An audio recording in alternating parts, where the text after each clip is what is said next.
এতে হিংসে করার মতন কিচ্ছু হয়নি ম্যাডাম। স্যার এই পেনটা আমাকে দিয়েছেন আপনাকে দেওয়ার জন্য। এ কি ম্যাডাম, আপনার গায়ে তো ধুম জ্বর।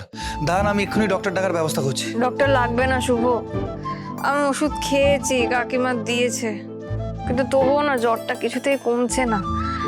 গা হাত পা কেমন ম্যাচ ম্যাচ করছে, আমার মনটাও ভালো লাগছে না। ম্যাডাম, আপনার শরীর তো আমি এক্ষুনি ঠিক করতে পারবো না, কিন্তু আপনার মন ভালো করার একটা উপায় আমার জানা আছে। কি উপায়? ট্যান্ডারান, এই হলো সেই উপায়।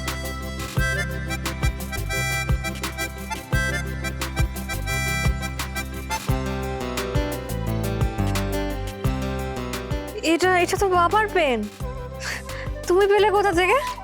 আমি পাইনি তো, এটা স্যার নিজে আমাকে দিয়েছেন। বাবা তোমাকে কত ভালোবাসে তাই না, নিজে থেকে পেন দেয়, তোমার প্রশংসাও করে।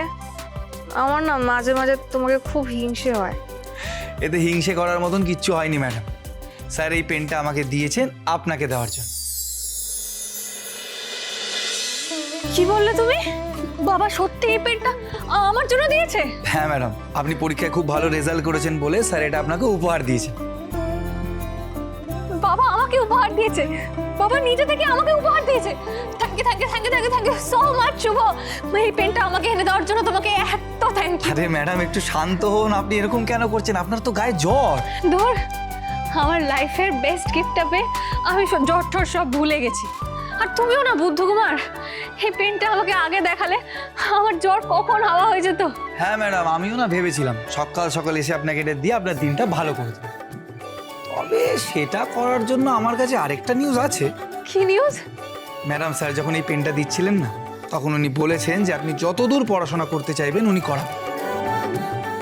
আপনি জীবনে যা যা অ্যাচিভ করতে চাইবেন সব কিছু পূরণ করার জন্য উনি আপনাকে হেল্প করবেন।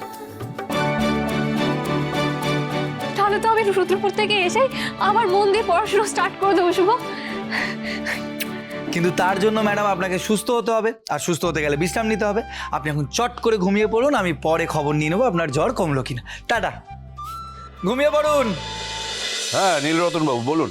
হ্যাঁ, আমি আসলে আরেকবার খোঁজ নিতে ফোন করলাম।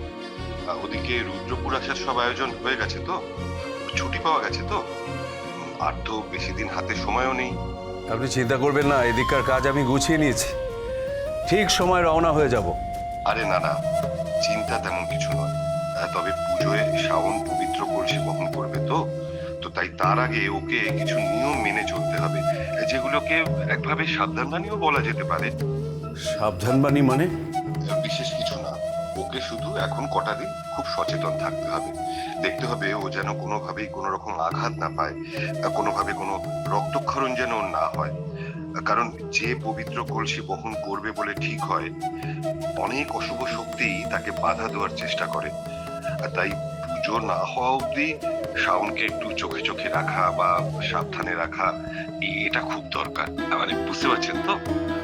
শাওন তো সচরাচর বাড়ির বাইরে বেরোয় না, তবে আমি খেয়াল রাখবো ও যেন এ কটা দিন বাড়িতেই থাকে। বেশ, তাহলে সাবধানে আসবেন সবাই। বড় মা সহ গোটা রুদ্রপুরের মানুষ আপনাদের আসার অপেক্ষায় থাকবে। কেমন? রাখলাম তাহলে।